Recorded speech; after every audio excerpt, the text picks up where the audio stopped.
And welcome back to the Constitutionals Podcast. I'm your host, Chad White. If you didn't know, this is the premier podcast for the website, cpluscomedy.com. Like I just said, it's a website. Go there. Episode 293.5. We've come back with a very special interview from a comedian of whom use names, use knows. Hi, I'm Chad, and I know how to do TV and talk to TV. Jesus. To do radio podcast thing. Should I tell the story? Yeah, this is there's I live in Atlanta and I go to episode 293.5. I live in Atlanta, I go to a gym. And there's some celebrities that go to the gym, and I saw one this week, and I go over to this guy I know, and I go, hey, that's so and so from the Marvel movies, and he's like, I don't care who that is. What he needs to do is he needs to go on your podcast. Unless he's on your podcast, I don't know who it is. I was like, okay, buddy, let's calm down. He's like, go over there and talk to him. Ask him to get him an interview. I was like, no, I'm not doing that. Oh my God. All right, here we are, 293.5. We're talking to Kate Willett. I'm not gonna do the thing where I hide names anymore. You can see it on the marquee. Kate Willett is a comedian. You've seen her be featured on Comedy Central and Late Show with Stephen Colbert and Netflix and CBS and a couple of other places. She's a funny person. She's touring, I believe, right now. Yes. Yeah. Had to click on the tour part of her website. My voice sounding good. And you know what? We had a fantastic conversation, and I'm so glad I got to talk to her because she has this new special coming out called Loophole. It's out. Excuse me. Pardon me. The special is out. It's called Loopholes. It came out April 23rd. You can find it on Apple TV and Prime Video. It's a showcase of Kate's signature incisive commentary as she takes on gender, can you tell I'm reading, feminism, sex, BDSM, abortion, accidentally becoming domesticated during the pandemic lockdown in New York, and a healthy dose of politics. We also talk about how comedy is. We don't talk about any of that stuff. Well, actually, we do talk about feminism, but we also talk about her new we talk about her relationship. We talk about making comedy and writing comedy, and of course, I ask questions about social media. I notice in every single interview I've done for the past year, I've basically been like, "So, what do you think about this TikTok?" Oh my God! Because I just want to get everyone's take. I think it's a very important thing because there's so many mismatched ideas as to what comedy should be right now, and there are some comedians who just go out there and put out takedowns like of hecklers in quotes. You can't see video. I'm not recording video, but I can see myself in the monitor because I have the camera on.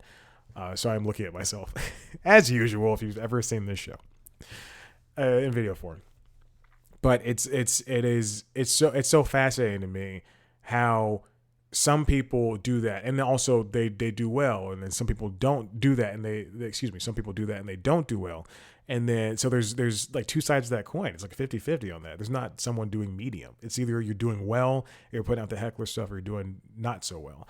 And then there's also the idea of other ways to support yourself via TikTok and Reels and YouTube, and some comedians put things out on YouTube, and they have podcasts or they have clips of their stuff, and they don't want to repeat themselves. And I just think it's so fascinating. And Kate was down to talk about just, making comedy, which was great, and writing comedy. She's also the co-host of the political comedy podcast Reply Guys, and she's a writer too. So check her out. I believe she also might be an actor. Don't quote me on that. I won't say it again. Is she an actor? She has an IMDb. Let's go look. Let's see. Yeah, she was an actor. She was an actor in some things. There we go. She was also a writer. So there you go. Anyway, Kate's fun. If you want to check her out, go to katewillett.com. That's Willett. You can also, oh God, I keep closing tabs. This is ridiculous. You can follow her on Instagram, kate.willett. You can follow her on Twitter if that's your thing too. You can go to youtube.com and see some things by her as well. And check out Loopholes. I've seen it, and it's funny. All right. And we like funny, and that's the most important thing. If you want to see a video version of this interview, go to youtube.com/C plus comedy. You can subscribe to the other podcasts, the Late Night Lately, the Late Night Show, and LinkedIn Logs, the business podcast, the jobs podcast. All of the videos can be found on youtube.com/C plus comedy. Subscribe to those other podcasts wherever you get your podcasts. And TikTok, Twitter, Instagram, Facebook, at C plus comedy, me at Chat Black White. Thank you for listening. Support the show. See you later.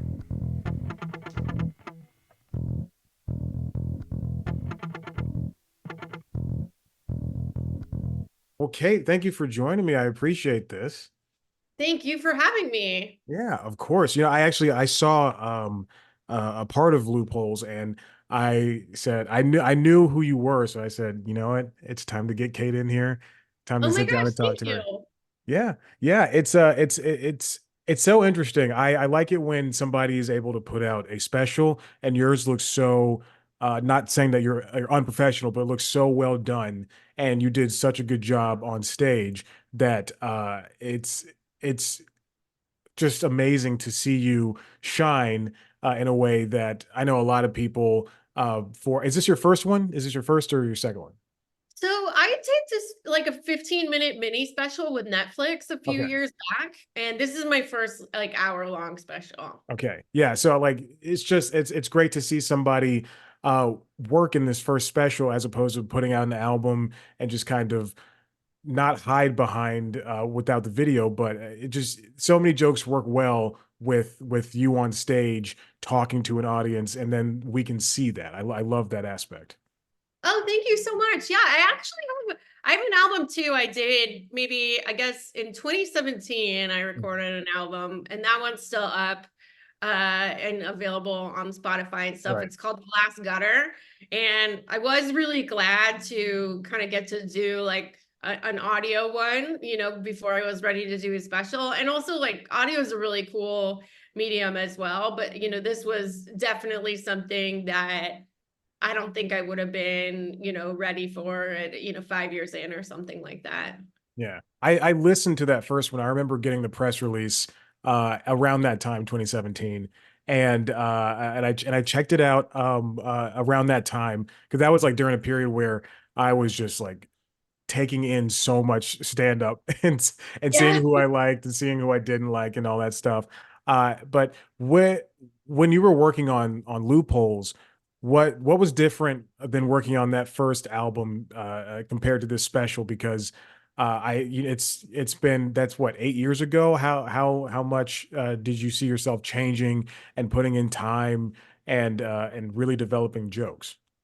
So I actually taped Loopholes in 2022, Okay. which is relevant here because I I did like some of the writing for Loopholes like pre-pandemic, and then a bunch after we got out of quarantine. So it's kind of a two-part writing process because we took a year off of stand-up in the Yeah. middle of that, or many of us did. I did, except for like a couple outside shows here and there.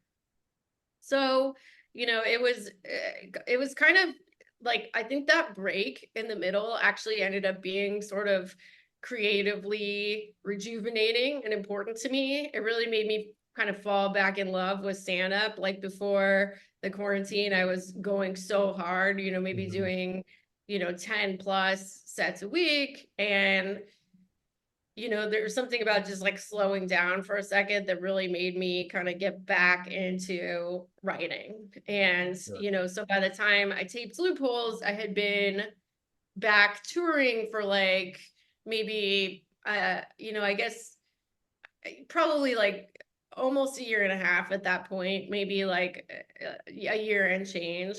And so, yeah, it was great to get to do that. Yeah, that I agree with you in the same vein. You know, the pandemic really changed a lot, especially for how I do this. I think like, you know, that first year for a couple of months, I had a lot of people to talk to, and then I just in terms of like interviewing and everything, and then it dried up because no one was promoting anything. So I Yeah, had like I get that. 6 to 8 months of just, you know, just like, oh well, I guess I'll have to keep this afloat somehow. And then, you know, similarly, sorry, I'm drunk. No worries. Hey, Similarly, no, yeah. it's 9 a.m. somewhere. Yeah. Exactly. I took at the gym. I just took 2 weeks of doing very lightweight, and this week was the first week back of doing heavy stuff. And you have to, you know, for that I looked and I did a bunch of new stuff for the past 2 weeks, and that really just helped me fall back in love with the gym and working out and finding new ways to be stronger. And for you, you know, that time off of stand up, and I'm sure that you found different loves. You found maybe reading, or you found watching new things, or just finding Yeah, new hobbies so that you can go and look back and go, oh, stand up, this is how I can approach it differently, and maybe that's how exactly. you applied it to other spots. Yeah, I think so, because it's easy to get in your routines and your ruts and stuff like that. And just having that break to just, as you said, like take in other things is really helpful. Yeah. Maybe I would even take a break in the future. Probably not for a year, but for, a few weeks or something. Yeah. Yeah, yeah. Yeah, hey, look, I'm all for it because you talk about, and from what I've seen, again, I have not finished the special, but from what Oh, I've no worries. seen, you talk about just a bunch of stuff, include like feminism and then BDSM, you know, things like that in the special. How do you, when you're writing jokes, and you want to talk about stuff that's heavier or joke about stuff along those lines, when when do you find, what's the point for, not what's the point, what's the line for you? How do you go, how do you know, like, I'm going to go this far with this topic, or this is something I experienced, I'm going to put this in the joke form? What's that like for you, that process? I mean, I think I usually just feel it out on stage. Like, I'm willing to tell jokes that are as like, about topics as bleak as possible, as long as they can be funny and make Mm. people laugh. So like the limit is really like what people will laugh at, And Right. I mean, I think there's multiple ways that you can like approach something too, like there's a way to tell a story about, like in this special, I talked a lot about, a relationship that I was in that was really, it was a crappy relationship, and it was bad for my self-esteem and everything. And there's a way to tell that story where it's like a really sad story, but Mhm. also like comedy gives you the opportunity to be like, casting things in like a funny lens, to be like, okay, well, we got this guy and he completely sucks, but like, what's funny about that? Like how do you, write jokes from the perspective of like, not somebody who is like completely victimized by something, but you're, the underdog in the scenario, and then you get like sick burns in. Like people love that, right? So Yeah. it can be kind of a way, excuse me, it can be kind of a way of like like they sort of reclaiming yourself and your story a little bit, I think, Mhm. to have that shared laughter with people. Yeah, I've seen a lot of, in particular, women comics, female comics, doing that same thing. And you know, I think it's important to, if you're as big as Chelsea Handler or as small as an open micer, that someone can be able to feel out the audience, as the way you put it, and then, you know, inject themselves into those jokes, because how the stand-up stage is supposed to be something that's open, that everyone's supposed to talk about, and if you can find humor in something that's heavy and dark, then you should be able to write, you know, good jokes about it. And if not, then, you know, back off, because then you end up looking like an asshole, like some bigger comics who think they can talk about, you know, LGBTQ rights and Yeah. while making fun of them. Is it, you know, bouncing off the idea of being a woman in comedy, have you I know a lot of like male people that go to stand up, they sometimes, you know, are huffing and puffing, up in arms about some things that women might be able to talk about on stage. Have you ever run into that? Has that ever been like an issue for you? Um, Let me make sure I understand the question. Mhm. So actually, I Here, need a little, I'll rephrase it like this. I'll rephrase yeah, it like this. As you've done stand up, and like, and again, like you've talked about gender or sex or something like yeah, that. And I know that a lot of men who watch, not a lot, I don't want to put that number on there, but some men that watch comedy are, or like you even see it online commenting on YouTube videos of women doing stand up. Um, have you ever been like accosted or just uh some man's like, I don't like what you're talking about because it makes me uncomfortable? Is that ever, has that ever been a problem for you at some point?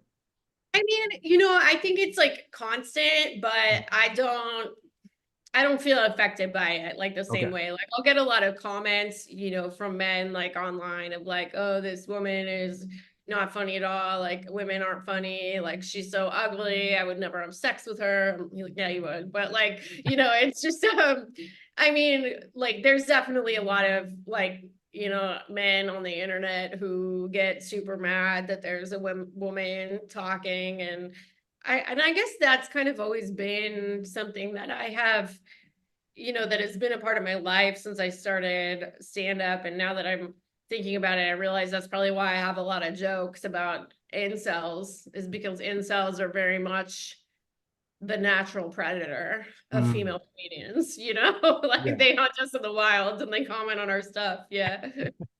That, I think that'd make for a really good a sketch for somebody to put out. It's just like Yeah. incels hunting women and then like women obviously taking them down, uh Yeah. like that. I think that'd be Yeah, really funny. it is. I think like, it's also changed a lot, because I think what was edgy in like 2012, 2014, even 2016, it's not so edgy now. Like, you can tell, like I think back in 2016, 2017, or whatever, at the beginning of Me Too, it was very, it was edgy to Mhm. tell, jokes about like, sexual harassment or sexual assaults. And now it feels like, thankfully we've moved to a place as a culture where like those topics are more normalized, and maybe it's like different things are brave or boundary pushing at this point, and that changes all the time depending on what happens in the culture and where people are at with it, I think, Yeah, I always find that especially now with the world of TikTok and like all these social media things where something can be hot for a second and then pushed out like truly the next day. It's so interesting to me. I could never. I wonder for you, how is it keeping up as a comic trying to stay on topic of things, especially like if you're doing open mics or you're going out and you have a tour of like 10 cities and 10 shows. What's it like writing? Do you have to write constantly? Do you find yourself writing constantly, or are you always just working with one good set and then trying to build upon that? kind of goes through different iterations. Like right now I'm writing a lot because Mm, I just put out a special, and my next goal is to do another one, probably early next year. So I'm writing a lot, generating, new material from scratch. mm, But, when you're almost done with an hour, or you're almost done with whatever little chunk you're working on, maybe it's a 5-minute late night set or something like that, it becomes sort of like more towards the editing side of things. Like I feel like the process of like writing and editing a book is like a pretty good analogy, where like one is like, first you're brainstorming and then you're like getting your first draft out there. But by the time you're almost ready to put something out into the world, in a taped version, you might be messing around with like little word changes, switching the order of stuff, you know, making really small adjustments to like a metaphor or something. Mhm. And that's very fun too, but it's like a different, it's a different process than writing. And I, in this moment, am very much in the like writing, brainstorming, brand new stuff phase. And with like by the time I was ready to tape Loopholes, like I had probably done almost that same set, many, many times. I don't know, 30, I don't know, a Yeah. lot. Yeah. It's what so for you, you seem very analytical, which I really appreciate in somebody that is a stand-up and they're, just looking at the jokes over and over and over again and seeing what works and what doesn't. Has there ever been a joke that you've been trying to get to work for so long, but you just haven't found the way that it's going to be able for you to be put up on stage? Yeah, definitely. There definitely has been ones like that. And of I'm trying to think of a good example because I know that I've for sure had those moments. Okay, there's a joke I'm trying to get to work right now, and it's not, I think I am gonna get it to work eventually, but I don't Okay. know how. So am I allowed to swear on here or Oh no? yeah, do what you got to do. Okay, cool. So I was dating this guy who was really awful a few years ago. Thankfully, that's all behind me. I got a great boyfriend and all that stuff. But after I broke up with this guy that was really awful, I was like trying to do some sort of symbolic like witch stuff to just put it out of my system.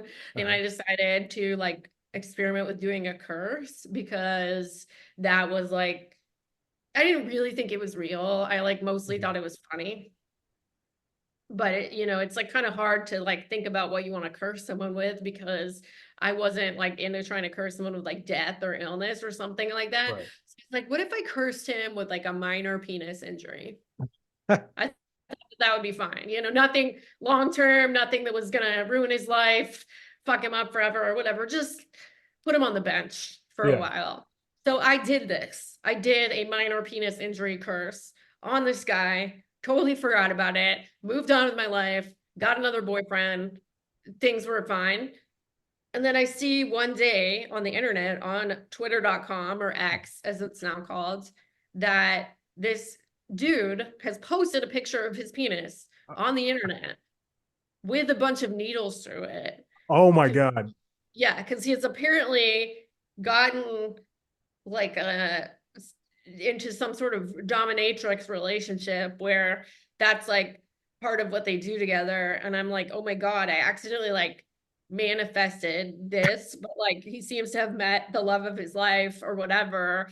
And to me, that seems so funny that I like accidentally maybe manifested someone's penis injury in a way that they liked. But I think people are too upset by the penis needle thing for it to have worked as a joke, but I'm gonna keep experimenting with it because I do think it's very funny. Oh my God. What a story. That's not where I thought it was gonna go. That is insane. I need you to work on that. That's such a great anecdote. Oh my gosh. I couldn't even like I'm not a stand-up writer, so I don't know. I don't have any suggestions of where that could go, but I really genuinely hope you can figure that one out because that is priceless, truly. Oh, thank you. Yeah, I don't know. Well, we'll see. Maybe we can do another spell on like getting that joke to work. I'm not sure. Yeah. Yeah. But I Yeah. just see when I tell that joke, like I just see like every guy in the audience just like grab their crotch and like put their hand on their penis defensively. Like, oh my God, that's awful. Yeah. That's very funny. What I this guy, I gotta know. I don't want anything. I don't want to know anything about that guy's It's life. the same guy in the special, like Okay. the guy I was talking about, Okay.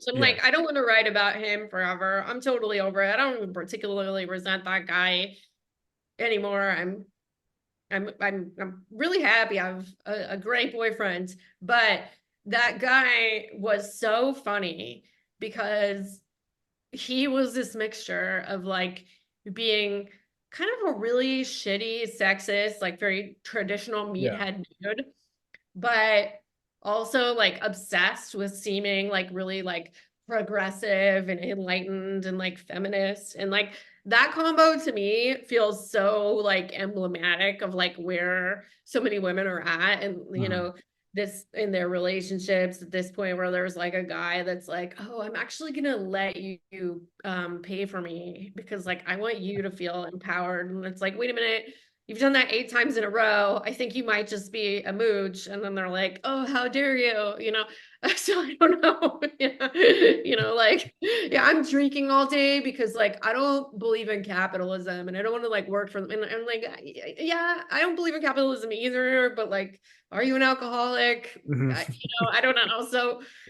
So that relationship was comedically fruitful for me. And the relationship that I'm in right now, it's very chill. Like he's Mhm. great, but I haven't I don't have that many jokes about it because it's just like chill, you know, like it Yeah. wasn't need these like wild things to happen. But I also like since that time, like, you know, now that I'm in a little bit different place in my life, I find myself like writing about like some other topics that I haven't explored as much before, like working on a bit about like tech bros who take psychedelics and like, you know, like how the Bible was written by incels and stuff like that. You know, just Yeah. my mind going like weirder places other than like my own misadventures with Yeah. men, you know.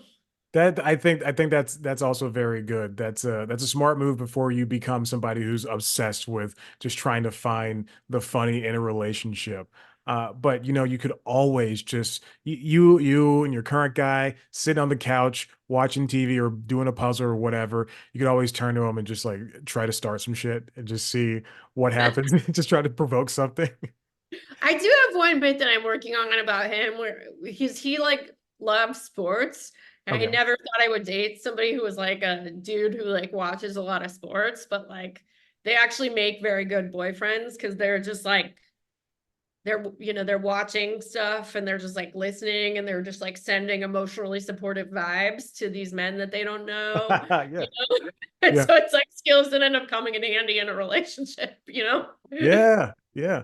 All you have to do is put on a jersey, and if he's ever never giving you what you want emotionally, all you have to do is put on a jersey and just go from there and say like, I just really need help right now. I need your attention. Yeah, well, I mean, it's just like to me, it just seems like sports or something I never really understood because it's like it's difficult for me to wrap my head around being able to get invested in something that has no relevance for my life Mhm.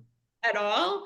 But it is kind of beautiful that so many people are able to feel joy just from watching men they don't know exercise. You know, like that's very sweet, you know?